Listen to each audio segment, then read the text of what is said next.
officers of our 500-member branch. None of us are full-time, so it's a real challenge.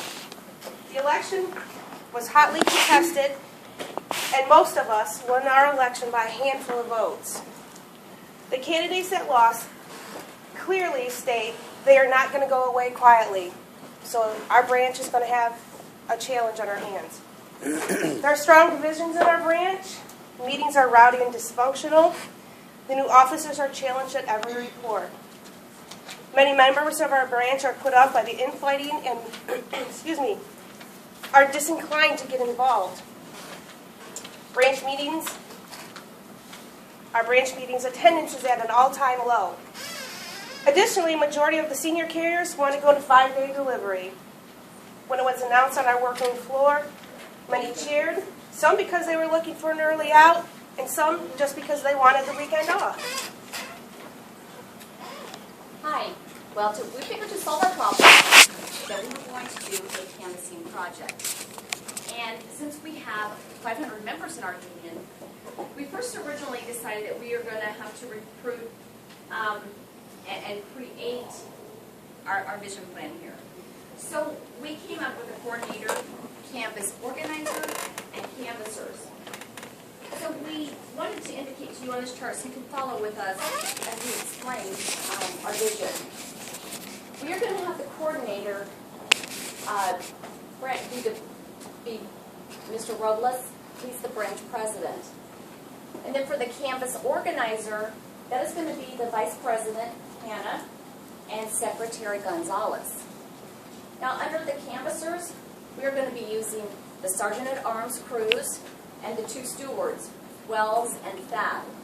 And being that we have 500 members, as we work this, and with our training, we came up with a 6 weeks plan for how we were going to do this. And on week number 1, we're going to meet with the local officers, the officers in our branch. And then we're going to meet for an entire week. We're going to make sure they understand what they're doing. And then the local officers recruit. We're going to canvass on week 2, and we're going to canvass the organizers and the canvassers. And we're going to schedule a training session. So then, week 3, we're going to call for a reminder of the training. I have some pamphlets here that we're going to pass out. This is going to show that the union meeting that we're planning. So we're going to call for the reminder of the training sessions. We're going to prepare the surveyors for the canvassers. And as a result of the 101 survey, it was determined that most of the complaints were about the order of the meetings. They were disorganized and disruptive. The members also had a few items, a few ideas about increasing attendance, along with some concern about the finances being in order in the branch. So we came up with the following e-board agenda. On tonight's agenda, what it will bring order to the meeting.